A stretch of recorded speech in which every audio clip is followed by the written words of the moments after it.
നമസ്കാരം, natural life ടിവിയിലേക്ക് സ്വാഗതം. ഞാൻ ഡോക്ടർ ആദിത്യൻ, തിരുവനന്തപുരം ഉറിയക്കോടിൽ നിന്നും ഡോക്ടറാണ് സംസാരിക്കുന്നത്. ഇന്ന് നമ്മുടെ കൂടെ ഉള്ളത് ഗോപിനാഥൻ സാറാണ്. സാറ് നമ്മുടെ കൂടെ ഉണ്ടായിട്ട് ആൾമോസ്റ്റ് 14 days ആയിട്ടുണ്ടല്ലേ?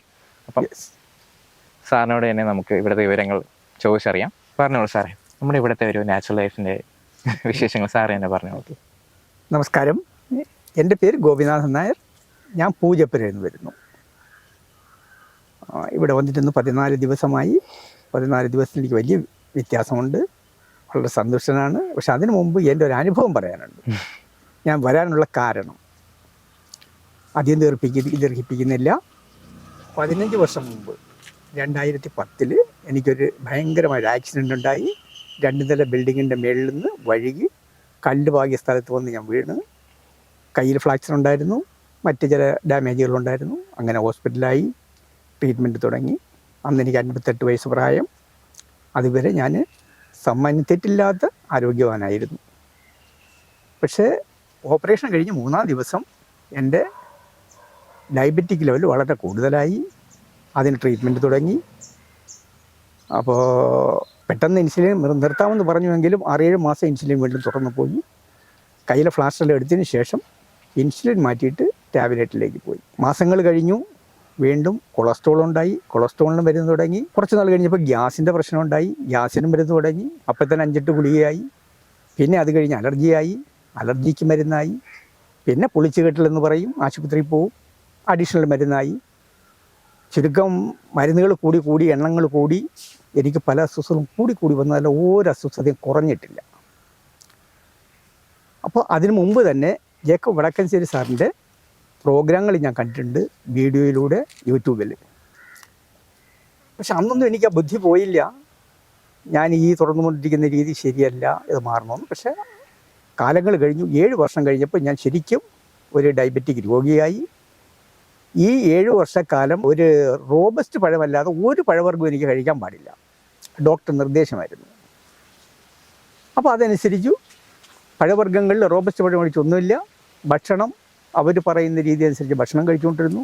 ഡയബറ്റിക്ക് ഒരു കുറവുമില്ല. ഗുളിക കഴിച്ചില്ലെങ്കിൽ അപ്പോഴും മാറും. അപ്പോൾ ഡയബറ്റിക്കും ഗുളികയും മരുന്നും പിന്നെ അലർജി, പിന്നെ ഗ്യാസ്, പല പ്രശ്നങ്ങളും.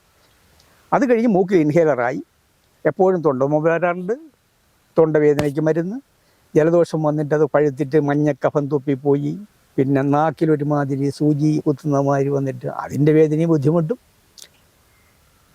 ചുരുക്കത്തിൽ പല പ്രശ്നങ്ങളും. പിന്നെ ഒരു 3 മണിയൊക്കെ ആകുമ്പോൾ പൊളിച്ച് തേട്ടൽ, ഗ്യാസിൻ്റെ പ്രശ്നം. പിന്നെ എന്ത് ഭക്ഷണം കഴിച്ചാലും വയറ് വന്ന് വീർത്തിട്ട് വലിയൊരു ഭാരവും ബുദ്ധിമുട്ടും. അങ്ങനെ എൻ്റെ വളരെ ദുസ്സഹമായ ജീവിതം കണ്ട് സഹികെട്ട് ഞാൻ തന്നെ സ്വയം തീരുമാനിച്ചു, ശരി എന്തായാലും ഈ മനുഷ്യന് ഇത്രയും ഒക്കെ ബുദ്ധിമുട്ടി വന്നിട്ട് നമുക്ക് വേണ്ടി പറയുന്നത് ഇത് എന്തെങ്കിലും കാര്യമില്ലാതിരിക്കില്ല. പല വീഡിയോകളും അദ്ദേഹത്തിൻ്റെ കണ്ടു. ഞാൻ നേരത്തെ കാണുന്നുണ്ട്, പക്ഷേ ഞാൻ അത്ര കാര്യമായിട്ടെടുത്തില്ല. എന്നിട്ട് ഞാൻ സ്വയം തീരുമാനിച്ചു, ശരി ഇതിലെന്തെങ്കിലും അർത്ഥമില്ലാതെ ഇങ്ങനെ പറയത്തില്ല. നമുക്കൊന്ന് ശ്രമിച്ച് നോക്കാം. നമ്മുടെ സ്വന്തം ശരീരമല്ലേ, കുഴപ്പമില്ല, മറ്റാർക്കും ദ്രോഹമില്ല. ഒരുപക്ഷെ ഗുണമുണ്ടായില്ലെങ്കിൽ ദോഷം ഉണ്ടാവില്ലല്ലോ, സ്വല്പം നോക്കാം വിചാരിച്ചു.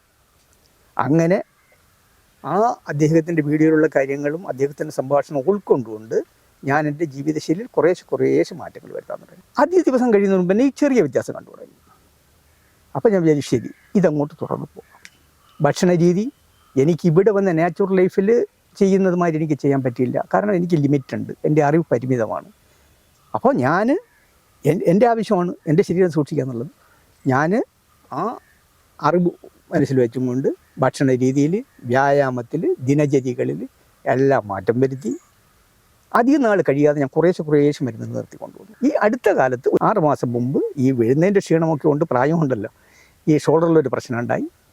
അപ്പോൾ അതിന് ആയുർവേദം കാണിച്ചു. ആയുർവേദത്തിൻ്റെ മരുന്ന് കുറേ കഴിച്ചു 3 മാസം. പിന്നെ അത് കഴിഞ്ഞ് മരുന്ന് തുടരുന്നത് നല്ലതല്ലെന്ന് തോന്നി ആ മരുന്ന് നിർത്തി. വേറെ ഒന്നിനും ഞാൻ മരുന്ന് കഴിക്കുന്നില്ല. ഇപ്പോൾ എനിക്ക് ജീവിതശൈലി രോഗങ്ങൾ ഒന്നുമില്ല. ആ വീഴ്ചയുടെ ചില പ്രശ്നമുണ്ട്. അങ്ങനെയാണ് എനിക്കിവിടെ വന്ന് കുറേ കൂടെ ഒന്ന് പഠിക്കണം, ഒന്ന് അറിയണം എന്നുള്ളതാണ് മെയിനായിട്ടുള്ളത് താല്പര്യം. അപ്പോൾ ഇവിടെ വന്നിട്ടൊന്ന് 2 ആഴ്ച നിന്ന് ഒന്ന് പഠിച്ച് ഒന്നുകൂടെ ഒന്ന് അറിവ് സമ്പാദിക്കാൻ വേണ്ടിയിട്ട്. അപ്പോൾ ഞാൻ ആഗ്രഹിച്ചു ഈ അറിവ് ആർക്കെങ്കിലും പ്രയോജനപ്പെടണമെങ്കിൽ പ്രയോജനപ്പെട്ടിട്ട് എന്ന് വിചാരിച്ചാണ് ഇങ്ങനൊരു വീഡിയോയ്ക്ക് അഭിമുഖമാവുന്നത്. ഇവിടെ ഞാൻ വന്നിട്ട് 14 ദിവസമായി. എനിക്ക് ഈ പെടലി തിരിപ്പുണ്ടായിരുന്നു, കഴുത്തിന് വേദന ഉണ്ടായിരുന്നു, കൈ തിരിപ്പുണ്ടായിരുന്നു, താഴോട്ട് പ്രശ്നങ്ങളുണ്ടായിരുന്നു. പക്ഷേ ഇപ്പോൾ ഈ 14 ദിവസം ആകുമ്പോഴത്തേക്ക് ഞാൻ ഒരു 75% ആ അസുഖങ്ങളെല്ലാം മാറിയിട്ടുണ്ട്. പിന്നെ എൻ്റെ കാലിൻ്റെ ചെറിയ പരിപ്പുണ്ട്, അതും വളരെ വ്യത്യാസമുണ്ട്. ഉള്ളം കാലിലും മേലുവശം ഇങ്ങോട്ട് തരിപ്പുണ്ടായിരുന്നു, ആ തരിപ്പെല്ലാം മാറിയിട്ടുണ്ട്. ഇപ്പം കാലിൻ്റെ അടിവശത്തുള്ള ഒരു പ്രശ്നം മാത്രം കുറച്ച് ബാക്കി നിൽപ്പുണ്ട്. അത് പൂർണ്ണമായിട്ടില്ല, അതിനെന്തായാലും സമയമെടുക്കും. ബാക്കി ഞാൻ വളരെ ഹാപ്പിയാണ് ഇവിടെ. പ്രത്യേകിച്ച് പറയാനുള്ളത് ഇവിടുത്തെ ഒരു സംരക്ഷണം, ആ രീതി, നമ്മളോടുള്ള പെരുമാറ്റം, അതൊക്കെ തന്നെ നമ്മുടെ അസുഖം കുറയാൻ വലിയൊരു പരിധി വരെ. ഞാൻ വാസ്തവത്തിൽ അത്ഭുതപ്പെടുന്നുണ്ട്. ഞാനിവിടെ ഫ്രീ ആയിട്ടാണ് നിൽക്കുന്നത്, എനിക്ക് ചിലവില്ല. ഒരിടത്തും നമുക്ക് ഈ സൗകര്യം ഒരു സ്ഥലത്തും കിട്ടത്തില്ല. കാരണം ഇന്നൊരു ഹോസ്പിറ്റലിൽ പോയി കഴിഞ്ഞാൽ 1500 രൂപ 2000 രൂപ നോർമലി റെൻ്റുണ്ട്, റൂം റെൻ്റ്. ഇവിടെ ആ റൂം റെൻ്റാണ് കൊടുക്കുന്നത് വെറും 1500 രൂപ. രാവിലെ തൊട്ട് നമ്മളുടെ പിറകെ എത്രയോ പേര് അവർ പരിരക്ഷണമായിട്ട് സ്വന്തം മക്കൾ പോലും മരിച്ചു കഴിഞ്ഞാൽ അവർക്ക് അതിനുള്ള സമയം കിട്ടത്തില്ല. അതുകൊണ്ടാണ്, അവരുടെ കുറ്റമല്ല.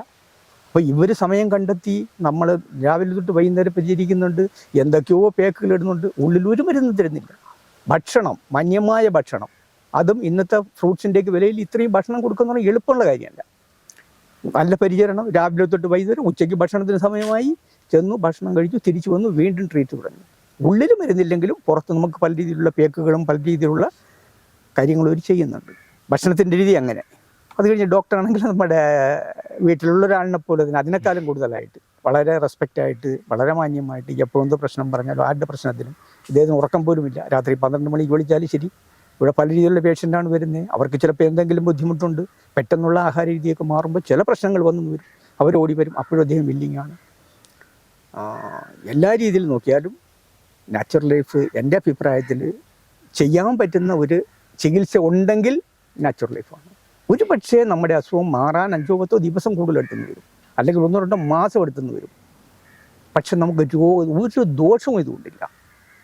ഇവിടെ ചെയ്യുന്ന പ്രക്രിയ എന്ന് പറഞ്ഞാൽ നമ്മുടെ ആന്തരിക അവയവങ്ങൾ ക്ലീൻ ചെയ്തിട്ട് നമ്മളുടെ ഉള്ളിലുള്ള രോഗങ്ങളെല്ലാം മാറ്റേണ്ട സൗകര്യം. നമ്മുടെ ആന്തരിക അവയവങ്ങൾ ശരിയാണെങ്കിൽ പിന്നെ മനുഷ്യൻ ഫിറ്റാണ്. അതാണ് ഇവരുടെ കാൽക്കുലേഷൻ. ഇത് ചെയ്യുന്നതും അത് തന്നെയാണ്. അപ്പം വേറെ എവിടെ സ്ഥലത്ത് നമ്മൾ പോയി കഴിഞ്ഞാൽ ഒരു പഞ്ഞി വാങ്ങി ഒന്ന് തുടച്ചിട്ട് പോകണമെങ്കിൽ ആ പഞ്ഞിക്ക് പ്രത്യേക ബില്ലിട്ട് തരും.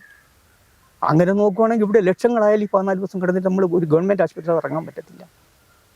ഒരു മരുന്നും കഴിക്കാതെ, ശരീരത്തിന് ഒരു സൈഡ് എഫക്റ്റും ഇല്ലാതെ നമുക്ക് നമ്മുടെ അസുഖം മാറി കിട്ടുന്നു. ഭാവിയിൽ നമുക്ക് അതിനെപ്പറ്റി ഒന്നും ചിന്തിക്കേണ്ട കാര്യം, നമ്മുടെ വയറ്റിൽ വിഷാംശം ഒന്നും പോയിട്ടില്ല. നമ്മൾ ശുദ്ധീകരിക്കുന്നു, നമ്മുടെ വയറ് ശുദ്ധീകരിക്കുന്നു. ഇവിടെ ചെയ്യുന്ന ഏറ്റവും വലിയൊരു കാര്യം അതാണ്.